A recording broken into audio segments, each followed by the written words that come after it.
গত মাসের 5 তারিখে আমরা ঘোষণা দিয়েছিলাম আজকে বাংলাদেশকে আমরা ইতিহাসের সাক্ষী বানাবো। আমরা বানাতে পেরেছি?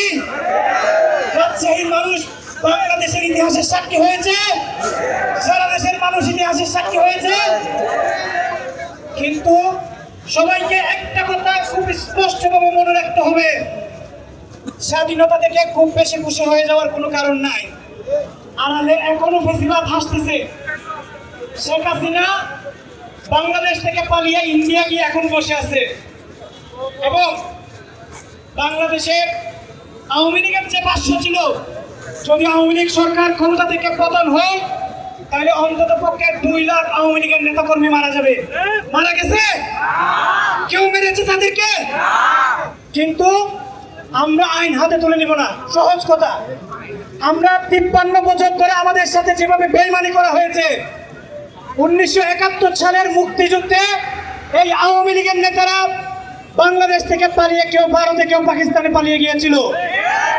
সাধারণ মানুষ, বাংলাদেশের সাধারণ মানুষ, গ্রামগঞ্জের দরিদ্র দিনমজুর কৃষক শ্রমিক জনতা পাকিস্তানি হানাদার বাহিনীর বিরুদ্ধে সেদিন প্রতিরোধ গড়ে তুলেছিল। 2024 সালেও সেম ঘটনা।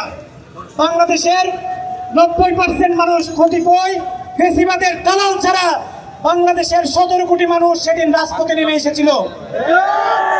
আমাদের এই বিজয় যেন কেউ ছিনিয়ে নিতে না পারে। আমাদের শহীদ সাকিব আঞ্জুম ভাই, শহীদ আলী রায়হান ভাইয়ের রক্তের সাথে, মুক্ত ভাইয়ের রক্তের সাথে আর কেউ যেন সামনের দিনে বেইমানি করতে না পারে, সে ব্যাপারে আমাদের সজাগ থাকতে হবে। আমরা স্বাধীনতা পাইয়া যেন খুশি না হই। স্বাধীনতা পাইয়া ভাই তোরা কেউ খুশি হস না, আড়ালে তার ফেসিবাদ হাসে। আমাদের প্রত্যেকের ভিতরে, আমাদের গত 15 বছর ধরে আমরা যে প্র্যাকটিসের ভিতর দিয়ে বেড়ে উঠেছি এবং 53 বছর ধরে আমাদের মুক্তিযুদ্ধের চেতনা, 1990 সালের গণঅভ্যুত্থানের চেতনা, প্রত্যেকটা চেতনা, প্রত্যেকটা স্পিরিটের সাথে বেইমানি করা হয়েছে। বাংলাদেশের মানুষের সাথে বারবার বেইমানি করা হয়েছে। বাংলাদেশের মানুষের, গণমানুষের স্বপ্নের বাংলাদেশ কখনো কেউ বিনির্মাণ হতে দেয়নি, সবাই বাধা হয়ে দাঁড়িয়েছে। তাহলে স্বাধীনতা পায় খুশি হয়ে যাওয়ার মতো সুযোগ আমাদের নাই।